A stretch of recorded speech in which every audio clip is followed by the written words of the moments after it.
Esta es la historia del Jesús real, del mundo cruel en que vivió, de las fuerzas que formaron al hombre y su misión. La ciencia actual ha revelado nueva información sobre los últimos días de la vida de Jesús. ¿Por qué algunos famosos sitios conmemorativos de la Pasión están en el lugar equivocado? ¿Por qué fue considerado una grave amenaza por las autoridades? La cruda realidad detrás de la tragedia y el triunfo de su crucifixión.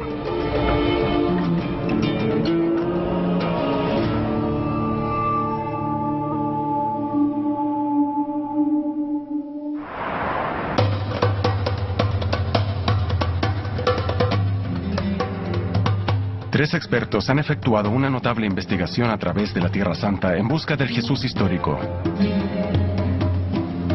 El ministro y teólogo bautista Alan Callahan, la experta en estudios bíblicos Rachel Haverlock y el arqueólogo Byron McCain.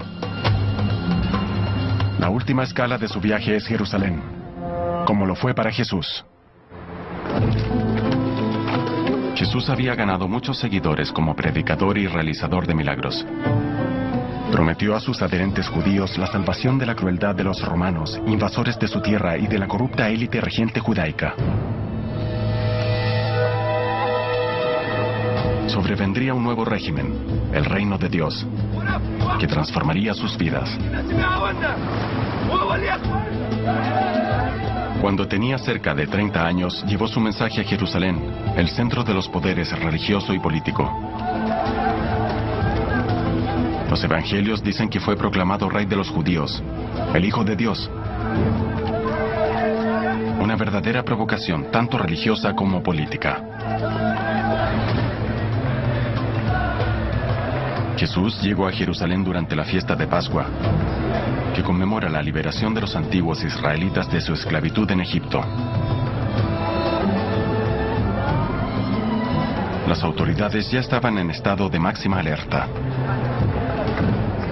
Durante el siglo I, y en particular durante las celebraciones religiosas, Jerusalén era una hoguera latente que fácilmente podía prender las llamas de una rebelión popular en la ciudad.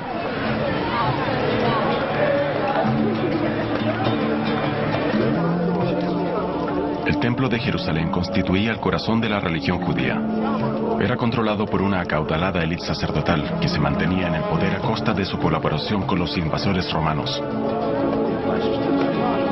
Muchos judíos lo condenaban como un verdadero pacto con el diablo.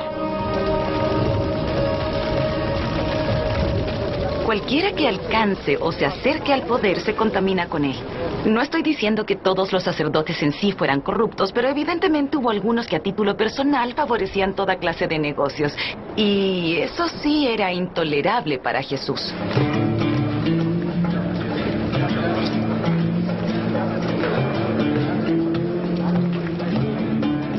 Dentro del templo había un mercado que incluía tráfico de dinero, con mercaderes de monedas.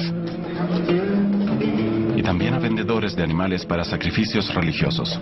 El Evangelio relata que esas prácticas de tráfico comercial en la propia casa de Dios enfurecieron a Jesús.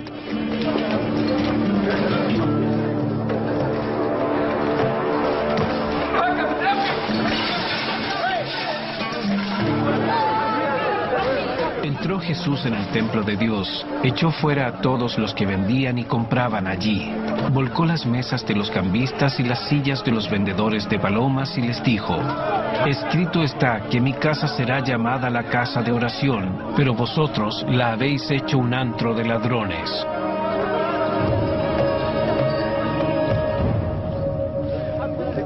El disturbio causado por Jesús no pasó inadvertido. Las tropas romanas mantenían vigilado el templo desde su fortaleza cercana. Tanto soldados como sacerdotes identificaron a Jesús como el alborotador. Jesús podría haber abandonado Jerusalén sin problemas después de esa protesta pública. Sin embargo, decidió quedarse para predicar y bautizar a plena vista de las autoridades.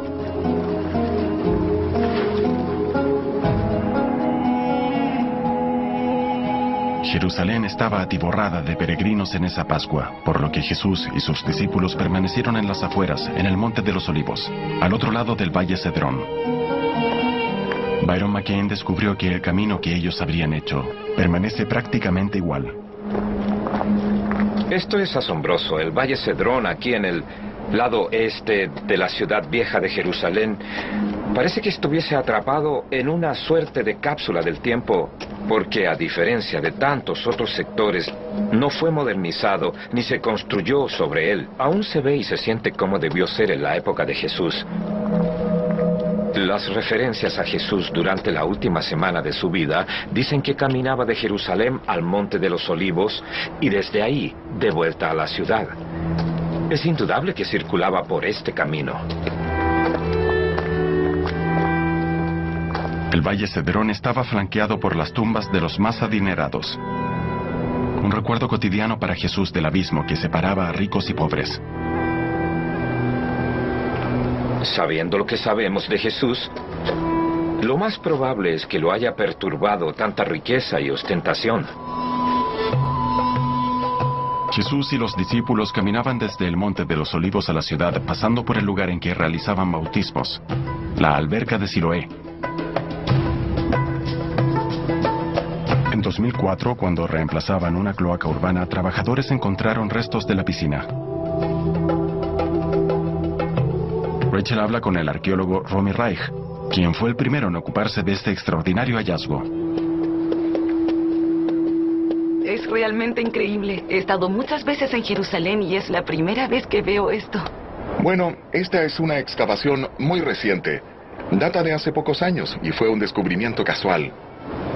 Hay que tener en cuenta que en la parte central de la alberca, en el fondo de ella, hasta donde descienden esas escalas que vemos a los lados, han crecido bastantes árboles y arbustos en la actualidad.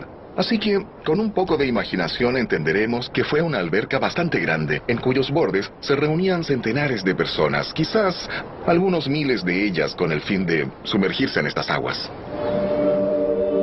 Los peregrinos solían sumergirse en la piscina en baños rituales antes de presentarse a Dios en el templo.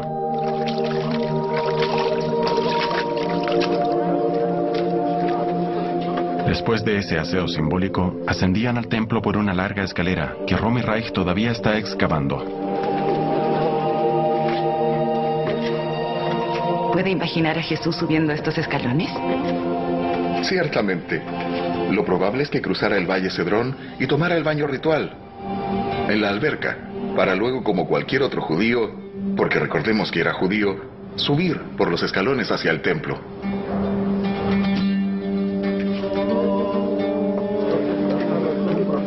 Jesús pasó varios días yendo y viniendo del templo. Muchedumbres se reunían ahí para oírlo predicar. Las autoridades sacerdotales estaban cada vez más molestas con su popularidad y sus críticas contra ellos. Y tenían otros motivos de preocupación. Los sacerdotes estaban a cargo de la mantención del orden en el templo. Si fallaban, los romanos podrían suspender las prácticas religiosas allí, el lugar más sagrado para el judaísmo. Con sus prédicas abiertamente antagónicas, Jesús estaba creándose dificultades.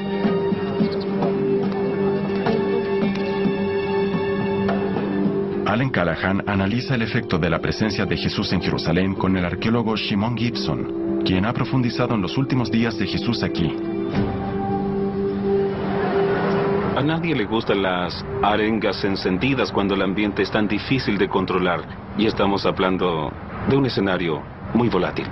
El problema de Jesús era que estaba atrayendo a miles de personas mientras impartía sus enseñanzas en la montaña del templo, y esto causó la ira de las autoridades romanas, quienes estaban empeñadas en mantener la paz. Y tal vez enojó también a los jerarcas del templo, quienes no querían tener ninguna clase de competencia.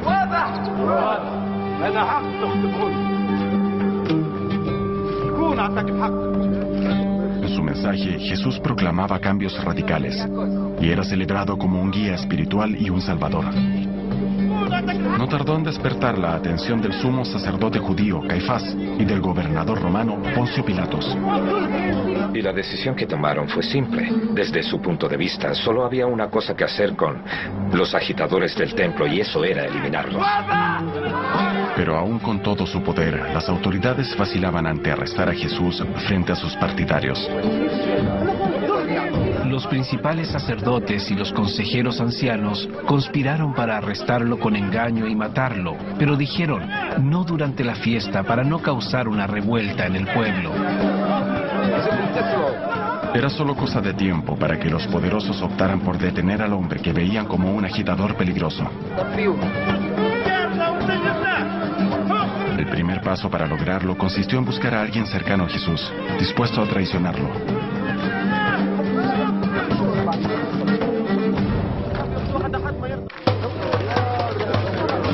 Al acercarse la fiesta de Pascua, todos hacían preparativos para la cena ritual. Pero las autoridades estrechaban el cerco en torno a Jesús. Los discípulos ignoraban que esta sería la última cena juntos. La cena de Pascua era una tradicional cena familiar. La nueva familia de Jesús, los discípulos, incluía también algunas seguidoras como María Magdalena. La más significativa cena de la cristiandad se inició históricamente como una celebración judía. El momento elegido. Si respetamos la forma en que han sido narrados los hechos, es inevitablemente una cena de Pascua. ¿Qué más podría ser? Claro. Y es literalmente imposible que, habiendo ido al templo y dispuesto una cena, él no la hubiese visto como lo que fue: una cena de Pascua judía, o Seder, como se denomina.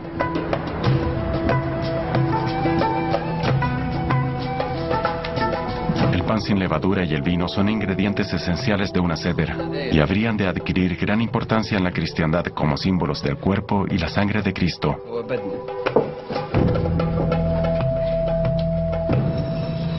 Mientras comían, Jesús tomó el pan y tras bendecirlo lo partió y ofreció a sus discípulos diciendo, tomad y comed, este es mi cuerpo.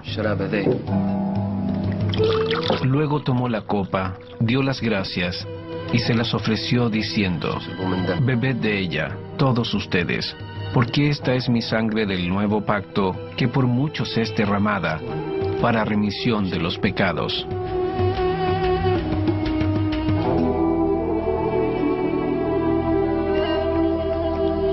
La representación de esos momentos está en el corazón de la liturgia cristiana.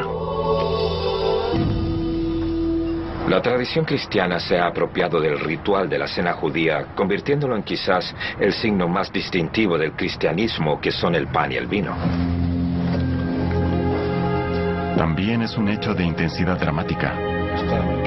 Los evangelios dicen que Jesús sabía que su tiempo se terminaba. Dijo a los discípulos que uno de ellos lo traicionaría. Se lo dijo incluso a Judas. Haz prontamente lo que vas a hacer. Judas había sido sobornado por las autoridades para traicionar a Jesús esa noche. Un clásico de la traición. Es la única manera de atrapar a los subversivos con éxito. Siempre ha ocurrido así. La autoridad no se les deja caer. No son capturados, son entregados. Alguien los traiciona. Los otros discípulos no comprendieron el significado de lo que Jesús les decía.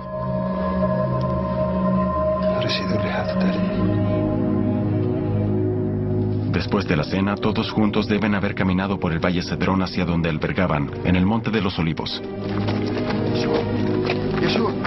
Este era el momento que las autoridades habían estado esperando. Jesús lejos del templo, lejos de la muchedumbre, en medio de la oscuridad de la noche. Lo que sucedió después ha sido tradicionalmente localizado en el llamado Jardín de Getsemaní. Byron habla con la historiadora Joan Taylor en el sitio que visitan los peregrinos en el Monte de los Olivos. Joan cree que el Jardín de Getsemaní fue inventado en la Edad Media.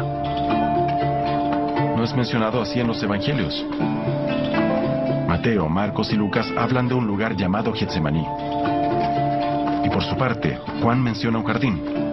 Solo mucho después, los dos conceptos fueron unidos. John Taylor dice que el lugar en que estuvo Jesús con sus discípulos se llamaba realmente Getsemaní, pero no era un jardín. Ella cree que el lugar exacto está al lado del señalado tradicionalmente. Entonces, ¿es aquí? Esta es la caverna de Getsemaní, aunque esta no es la entrada original, pero no hace ninguna diferencia. Ahora es una capilla subterránea, pero fue una caverna natural, convertida en sitio para prensar olivas.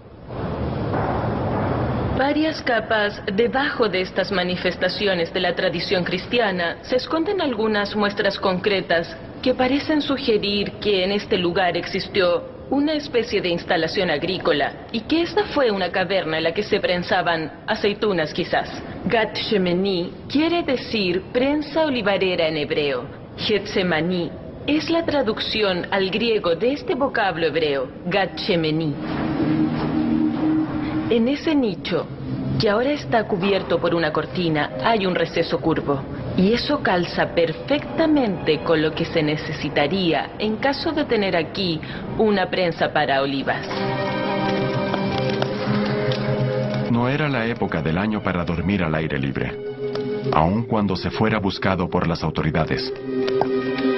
El Evangelio de Juan dice que la noche estaba fría, por lo tanto, este lugar es perfecto, un espacio cálido y seguro para Jesús y sus discípulos. Jesús era un hombre buscado. El Evangelio de Marcos dice que estaba preocupado y pidió a los discípulos que vigilaran mientras él salía solo.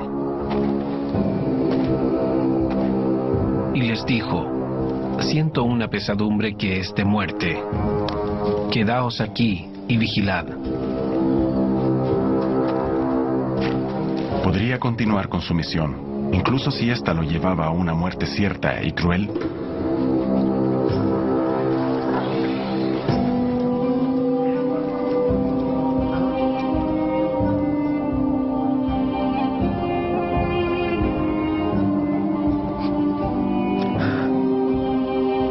Padre mío, si es posible, aparta de mí ese cáliz.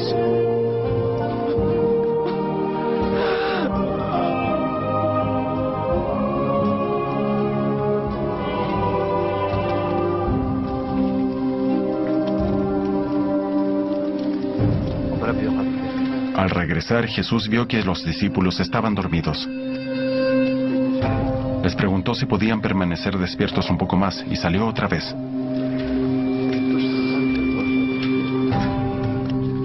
Fue entonces, dicen los evangelios, que llegó Judas, el traidor. Dijo a los oficiales que buscaban a Jesús para arrestarlo que besaría a un hombre. Ese sería Jesús. Entonces identificó a Jesús besándolo como un discípulo que saluda a su maestro con una gran familiaridad, originando una frase legendaria: Judas, me traicionas con un beso.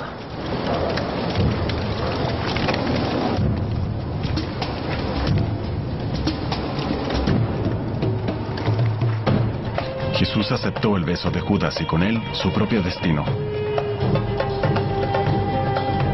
Pero Jesús fue el único arrestado. Estando los discípulos cerca, ¿cómo fue que ninguno de ellos cayera junto a su líder?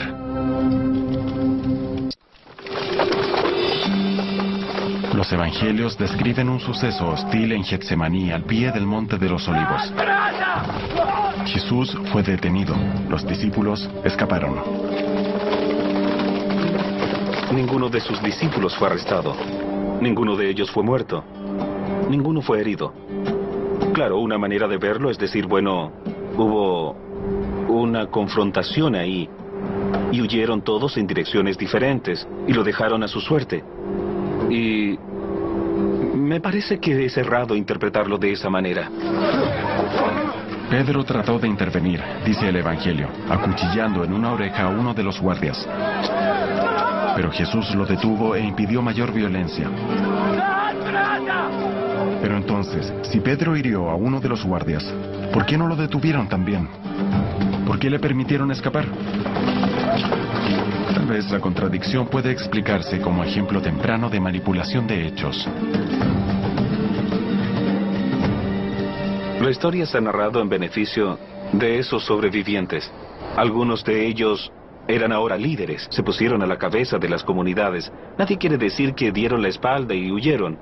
Lo que se dice es que Jesús los cuidaba especialmente, que el bienestar de ellos era primordial. Y porque Él no quiso una resistencia violenta, es que no hubo esa resistencia. Por lo tanto, sí hubo una escaramuza. Jesús fue apresado, entonces todos escaparon y lo dejaron solo.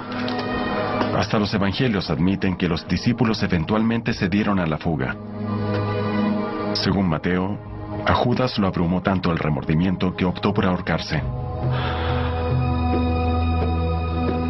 Jesús fue arrastrado ante el sumo sacerdote, Caifás. Afirmar que era el Hijo de Dios en su presencia debió ser una blasfemia, un pecado mortal. Es probable que Jesús haya sido llevado a la residencia de Caifás, en la ciudad alta de Jerusalén. La arqueología está revelando más y más sobre los movimientos de Jesús en esos últimos días. El equipo de Shimon Gibson ha excavado a través de muchas capas de edificaciones sucesivas en el área, hasta los restos de lo que debió ser la casa de un sacerdote en el siglo I. Muy bien, Allen. Ahora estamos parados en el nivel arqueológico correspondiente a la época de Jesús. Y estamos en una esquina de una casa. Y mira, aquí tenemos algunos ejemplos de cerámica que hemos hallado del subsuelo. Hay unas piezas interesantes. Estos, por ejemplo, son fragmentos de ollas de cocina de esos tiempos.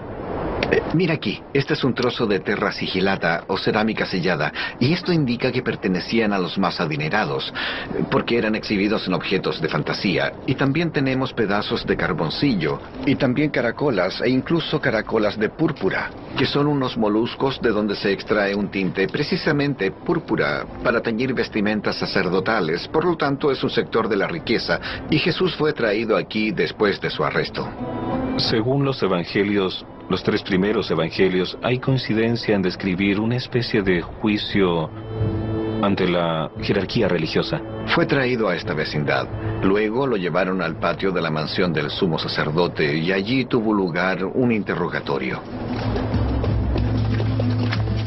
Los jerarcas judíos, temiendo que los líderes romanos se apropiaran del templo, no veían alternativa.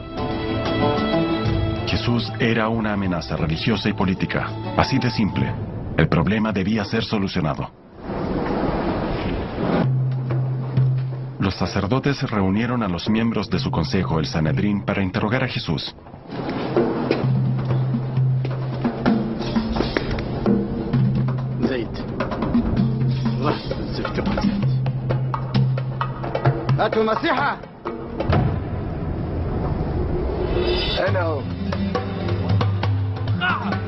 Los evangelios relatan que Jesús hizo poco por negar el cargo que se le imponía. Blasfemia. El crimen máximo, merecedor del máximo castigo.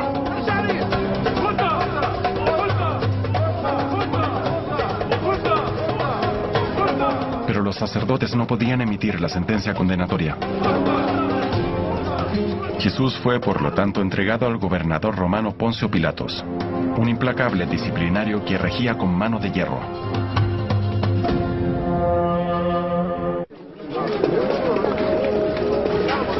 Tras ser interrogado por los sacerdotes, Jesús fue llevado a la residencia del gobernador romano, Poncio Pilatos. Este era el pretorio, que había sido el palacio del rey Herodes el Grande.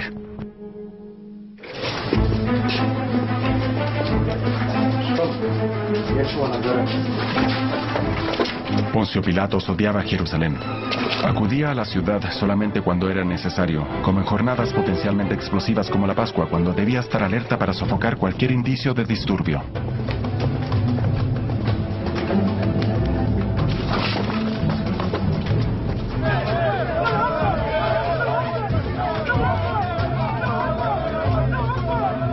Jesús está de pie ante Pilatos, y sus posibilidades no son buenas. Al menos según todo lo que sabemos respecto a Pilatos, era la quinta esencia del ajusticiador de la antigüedad. Los evangelios tratan de presentarlo de otro modo, pero él no era un buen sujeto. En el marco de una cruel tragedia, la confrontación fue extraordinaria. Un predicador pobre de la Galilea rural encaraba al hombre más poderoso de la región. Una muestra de la importancia que había adquirido ya la figura de Jesús.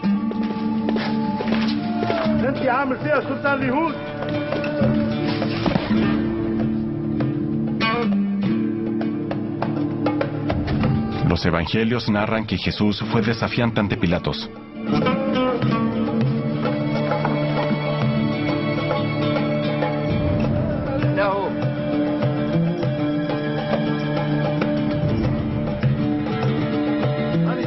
Pilatos no tuvo motivos para demostrar piedad.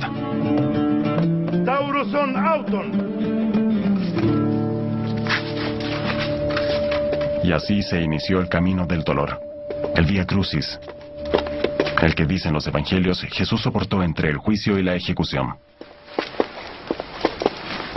Poncio Pilatos deseaba a toda costa mantener a la multitud bajo control en Jerusalén.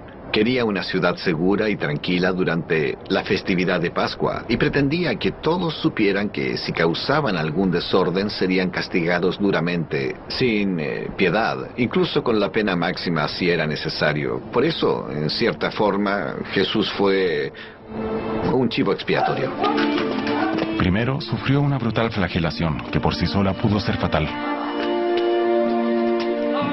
Para burlarse de su supuesta realeza, clavaron espinos trenzados en su cabeza a modo de corona de laureles.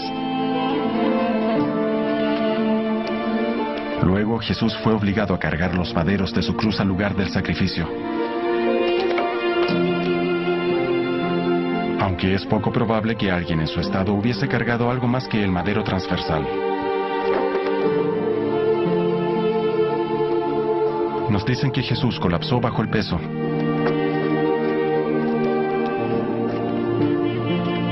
Los soldados obligaron a un hombre a ayudarle.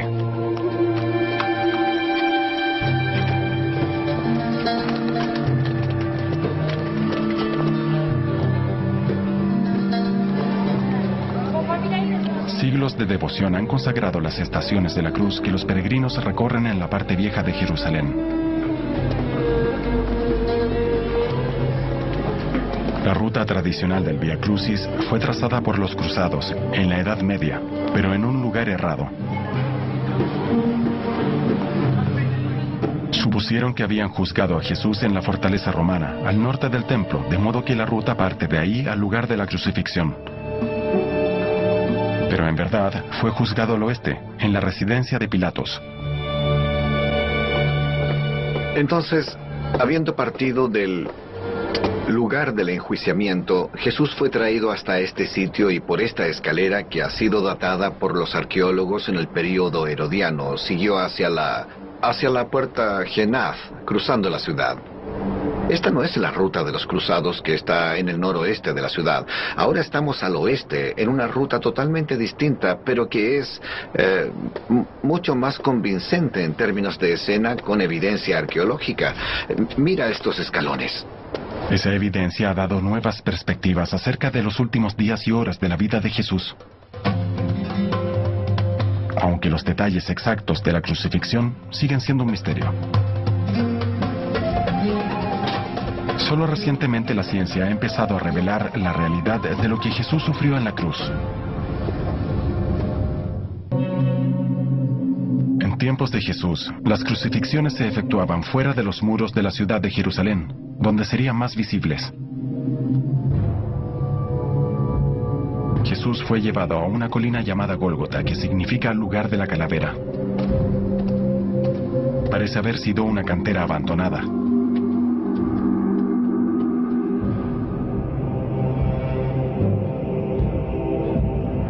Aunque los romanos crucificaron a varios miles de personas, ningún historiador describe el procedimiento con detalle. Y hasta ahora solo una pieza de evidencia arqueológica ha podido hallarse. La mantiene muy bien guardada el físico y antropólogo Israel Hershkovitz.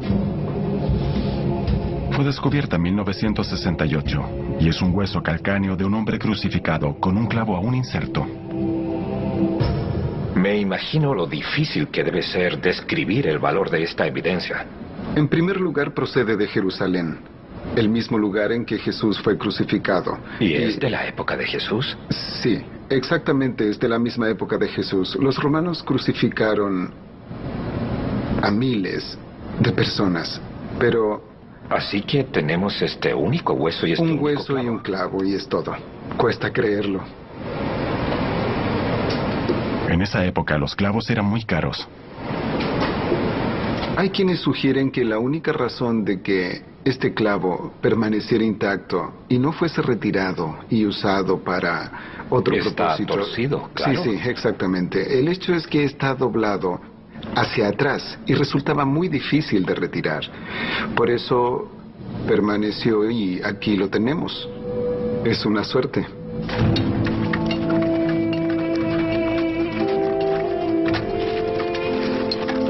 El sadismo de una experiencia tan terrible como la crucifixión ha hecho que historiadores y científicos se esfuercen para establecer exactamente lo que Jesús soportó. Es probable que el método tuviera algunas variantes. El ejército romano parece haber usado unidades de ejecución, con verdugos entrenados e insensibles al sufrimiento de las víctimas. El hueso calcáneo del talón confirmaría el relato del Evangelio sobre que Jesús fue clavado a la cruz.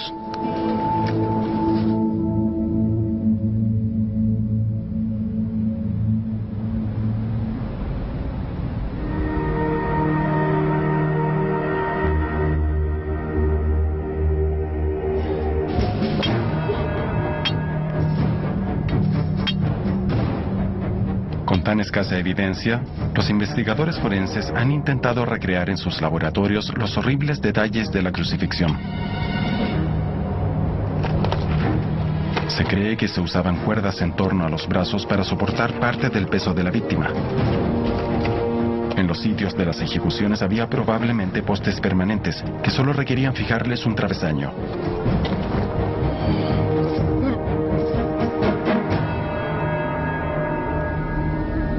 Para explicar la función del único elemento de la crucifixión existente, Israel Hershkovitz ha efectuado experimentos con una copia de ese clavo romano en cadáveres cedidos para investigación forense. Los resultados señalan que con un solo clavo atravesaban los talones de ambos pies, causando un enorme dolor. No era una escena muy sangrienta, en cierta forma. Hay muy poca irrigación de sangre hacia esta área. Es decir, el flujo sanguíneo no es mayor en esta parte de las extremidades. Ahí se ven nervios. Como puede verse aquí, la mayoría son nervios. Toda una red. Y era muy doloroso.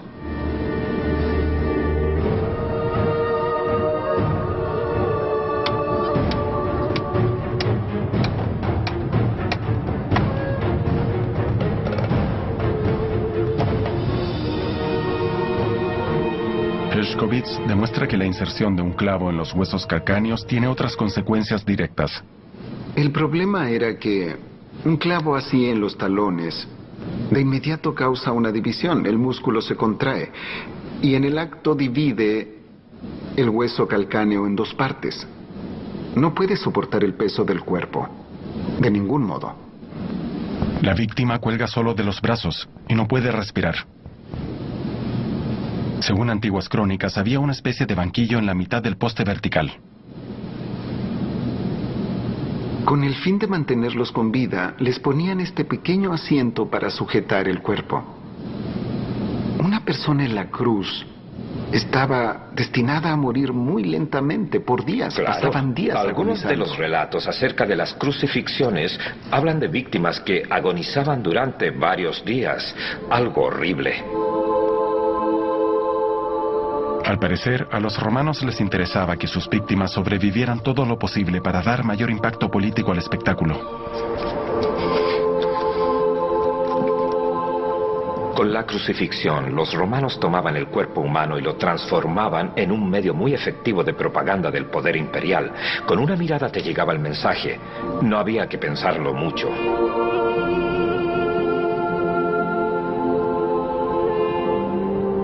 El espectáculo de Jesús crucificado no fue para nada una imagen estática.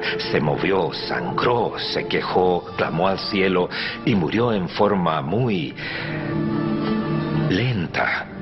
Debió ser algo que repugnaba a la vista.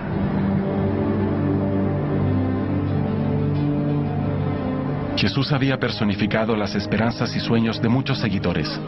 En esos momentos su promesa de cambio a una vida mejor debió parecer vana. Estaba sufriendo una muerte ignominiosa. Pero ese no fue el fin de la historia de Jesús.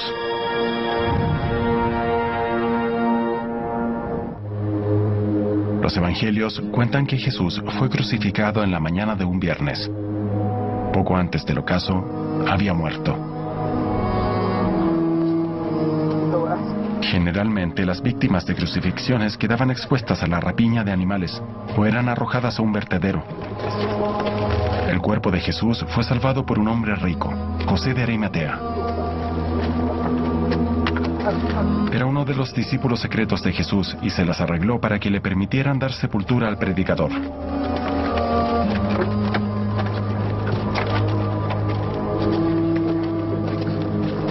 El cadáver fue llevado a la cripta familiar de Arimatea, construida en una ladera rocosa cerca del lugar de la crucifixión.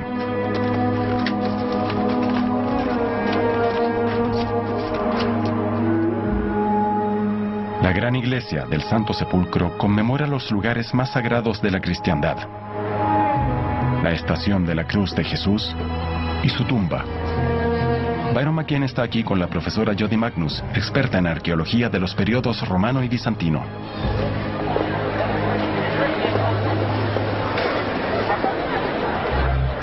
La tumba ofrecida por Arimatea en que sepultaron a Jesús es conmemorada con un gran santuario ornamentado. Todo lo que los peregrinos pueden ver ahora de la tumba es una pequeña cornisa de roca. En tiempos de Jesús eran comunes las tumbas talladas en murallas de roca en grutas así. Pero inadvertida para los turistas, una de esas tumbas aún sobrevive en una capilla lateral. Si mira aquí atrás podrá ver los lóculi o nichos fúnebres tallados en la roca. Las evidencias arqueológicas no acreditan de ningún modo que Jesús haya sido sepultado en uno de los nichos de este cementerio, pero sí confirman que hubo un cementerio judío aquí. Llama la atención que vengan pocos peregrinos cristianos aquí. Forman una larga fila afuera, en el santuario de la rotonda, pero aquí, cerca de la rotonda, existe este claro ejemplo de una tumba judía. Es mucho más auténtica. A diferencia de muchos lugares asociados con Jesús, parece que la iglesia del Santo Sepulcro está en el lugar exacto. En cumplimiento de la ley judía, Jesús debía ser sepultado antes de la puesta de sol del viernes de la ejecución. Es el inicio del Shabbat, donde no se permitían los funerales. Pero esperar hasta después del Shabbat habría sido muy tarde, porque todo cadáver debía ser inhumado dentro de 24 horas desde su muerte.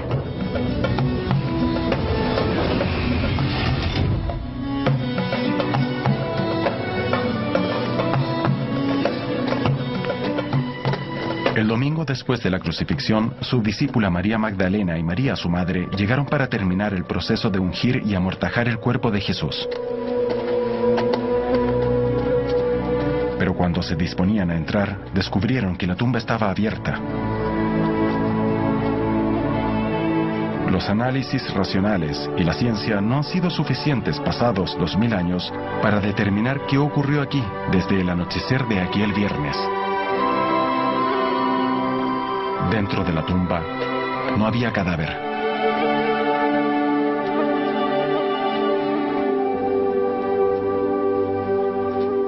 La tumba vacía marca una crisis en cierto modo, porque este es un punto donde la historia, la arqueología y la religión comparativa se eclipsan.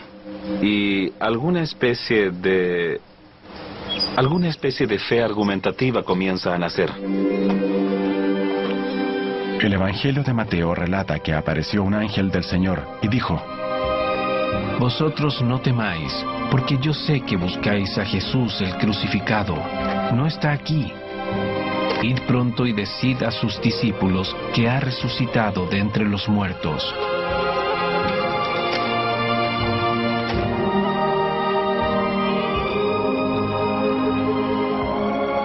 La fe en la resurrección física de Jesús, Cristo, es materia de creencia individual.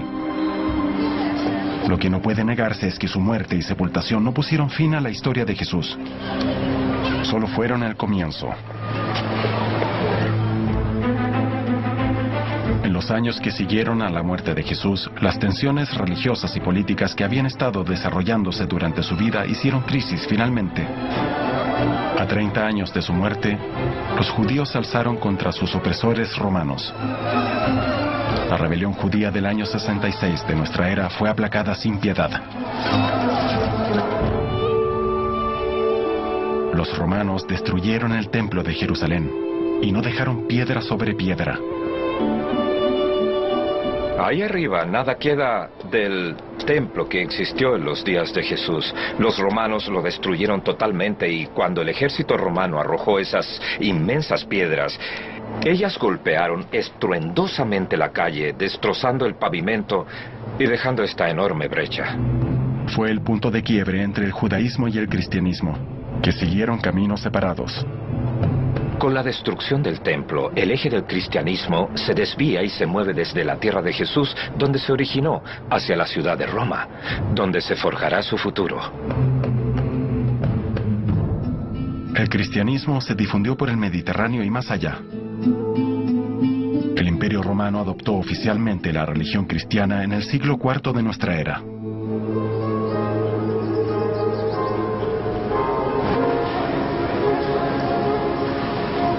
Fue un triunfo grandioso e irónico para el pobre aldeano de Galilea, a quien había ejecutado la misma mano imperial.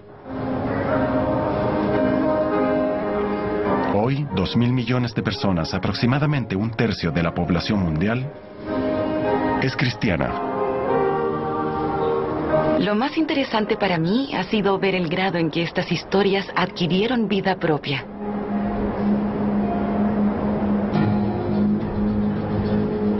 Aquí estamos, en el siglo XXI, y podemos ver que esos anhelos de redención y salvación siguen más vivos y fuertes que nunca. Es hermoso. Por eso es que la historia de Jesús ha sido contada y vuelta a contar a través de los siglos. En su viaje por la Tierra Santa, Rachel Haverlock, Alan Callahan y Byron McCain han descubierto el verdadero mundo en que ocurrieron los hechos. Una infancia en la Galilea rural. Aquel hombre joven con una misión para ofrecer la salvación a la gente de Palestina. El líder carismático que sacrificó todo con la esperanza de lograr un mundo mejor.